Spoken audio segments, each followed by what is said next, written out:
General Bajwa کو جتنا میں جانتا ہوں انہوں نے نہیں کیا ہوگا، یہ کچھ ایسے لوگوں نے کیا ہوگا۔ جب آپ باہر بیٹھ کے یہ ہیڈ لائنس پڑھ رہے ہیں آپ کو امپریشن کیا آ رہا ہے یار پاکستان کی فوج اپنے شہریوں کے خلاف ایف آئی آر کروا پاک۔ میں ابھی بھی آیا ہوا تھا یہاں رینجرز کے جو سپاہی ہیں، جتنے پیار سے وہ مجھے ملے، میں گلے ملا ہوں سب کے ساتھ۔ ہاں دیکھیں یہ آپ کو عدالتوں میں جب آپ پیش ہوتے ہیں نا بہت ساری چیزیں سیکھنے کو ملتی ہیں، اور یہ آپ کا جو ریزالو ہے کہ قوم کو آپ نے حقائق بتانے وہ مزید اسٹرینتھن ہوتا ہے، اور عدالتوں پہ اعتماد کی وجہ سے ہی ہم عدالت آتے ہیں انصاف لینے کے لیے کہ جو کچھ ہو رہا ہے وہ چیزیں سامنے ہیں۔ آنریبل اسلام آباد ہائی کورٹ کے جو لاسٹ ٹائم بھی آرڈر دیے تھے، میرے اپنی ذاتی رائے میں اوپینین میں فیڈرل گورنمنٹ نے اسے ڈیفائی کیا، اور آج سیکرٹری انٹیریئر نے وہ ایف آئی آرز پیش نہیں کی کہ آپ کو پتہ لگے کہ پورے ملک میں کدھر کدھر ہیں۔ لیکن چلیں وہ آرڈر میرے خیال سے دوبارہ آج آنریبل چیف جسٹس نے گورنمنٹ ریپرزنٹیٹیو کو کہا ہے کہ اسے کمپلائی کریں۔ جتنے بھی فنڈامنٹل رائٹس ہیں ہمیشہ چاہے وہ ہائی کورٹس ہوں یا سپریم کورٹ ہوں، انہوں نے ہمیشہ انہیں اپ ہولڈ کیا، اور جو فنڈامنٹل رائٹس ہیں وہ آئین میں اسی لیے سب سے پہلے ہیں کہ جو اسٹیٹ کی فارمیشن ہے، ہم لوگ بہت غلط انٹرپریٹیشن لیتے ہیں کہ جی ریاست شاید ریاستی ادارے ہیں، وہ ریاستی اداروں کا جو قیام بھی ہے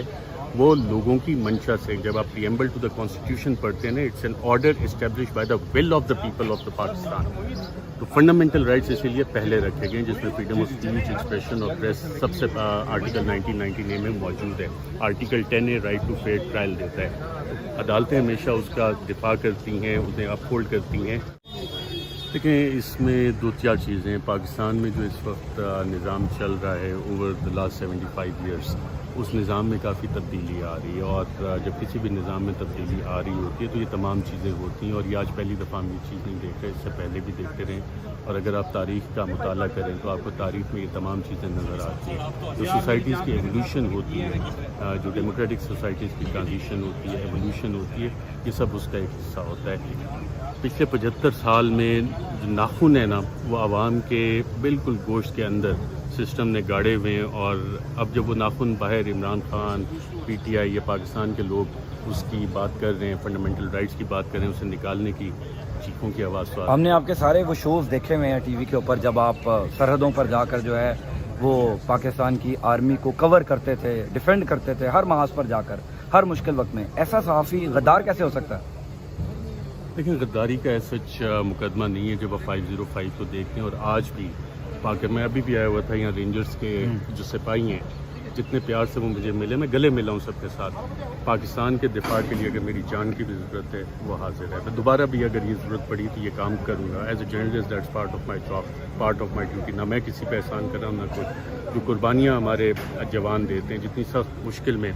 لائن آف کنٹرول پہ، ویسٹرن بارڈر پہ، انٹرنل سیکیورٹی پہ، ان کی سٹوری بھی تو کسی نے بتانی ہے۔ تو ایز اے جرنلسٹ میں وہ سٹوریز بتا رہا تھا، آئندہ بھی بتاتا رہوں گا۔ یہ تھوڑی بہت جو چیزیں ہوتی ہیں یہ اس کو روکنے کے لیے کہ جی شاید آپ بدظن کر سکتے ہیں کسی کو پاکستان سے یا پاکستان کی افواج سے، یا میرے بہادر بھائی جتنے بھی تمام آرم فورسز میں اس سے کوئی بدظن کر سکتے، یہ پاسبل نہیں ہے۔ ایسا کون سا آپ نے ایسا کون سا شو کیا جس کی وجہ سے آپ کو لگتا ہے کہ آپ کے اوپر ایف آئی آر درج ہوئی؟ ایسا کوئی آپ کو یاد ہوگا، کوئی بات کہی، کوئی شو کیا ہوگا؟ یہ شو تو ابھی تک ایسا کوئی نہیں ہے، نہیں تو وہ کیمرہ چلا جاتا۔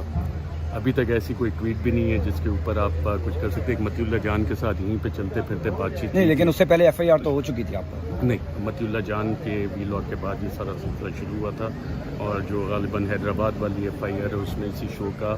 ذکر بھی ہے۔ باقی جتنی ایف آئی آرز ہیں اس میں باقیوں کے ساتھ طلب کیا گیا، جیسے میرا نہ اس میں کسی پروگرام کا ذکر ہے، نہ کسی ٹویٹ کا ذکر ہے، نہ میری کسی بات کا۔ جو ڈائریکٹ آئی ہے مطیع اللہ جان، اور اس میں میں نے بات کیا کی تھی، اس میں میں نے بات کی تھی جو آبزرویشنس تھی آنریبل چیف جسٹس اسلام آباد ہائی کورٹ کی، جس میں جو آبزرویشنس تھی honourable chief justice of Pakistan Umar Ata Bandial کی، اس میں نے بات کی تھی آئین کے آرٹیکل 243 to 245 کی۔ اس میں میں نے بات کی تھی ایس سی فائنر کی کتاب military man on the horseback, اس میں بات کی تھی میں نے نون ان نون جو ڈونلڈ رمفیلڈ کی کتاب ہے former U S defence secretary. تمام فیکچوئل چیزیں اب اگر کسی نے نہیں پڑھی ہوئی، ایک بندہ جو اگر کسی کو بری لگ گئی ہیں تو پشین میں بیٹھا ہے، چمن میں بیٹھا ہے، حیدرآباد، دادون میں سے کچھ ہسٹری شیٹرز بھی ہیں، کنوکٹڈ لوگ بھی ہیں جنہوں نے ایف آئی آرز کروائی ہیں، تو بھائی میرا قصور تو نہیں ہے نا۔ یہ اپنا لیول آف ایجوکیشن اس لیے کہتے ہیں عوام کا آپ بہتر کریں، جتنی لٹریسی عوام میں ہو۔ آپ کو لگتا ہے وہاں پر دادو میں حیدرآباد میں بیٹھا ہوا جو شخص ہے جس نے ایف آئی آر کٹوائی وہ اتنا باشعور ہے کہ اس کو ساری چیزیں آپ کی پتہ تھی جو ریفرنس آپ دے رہے تھے، یا کسی اور نے کہا؟ اب چلیں اس کو کسی نے کہا یا نہیں کہا، نام تو اس کا آگے ہے نا،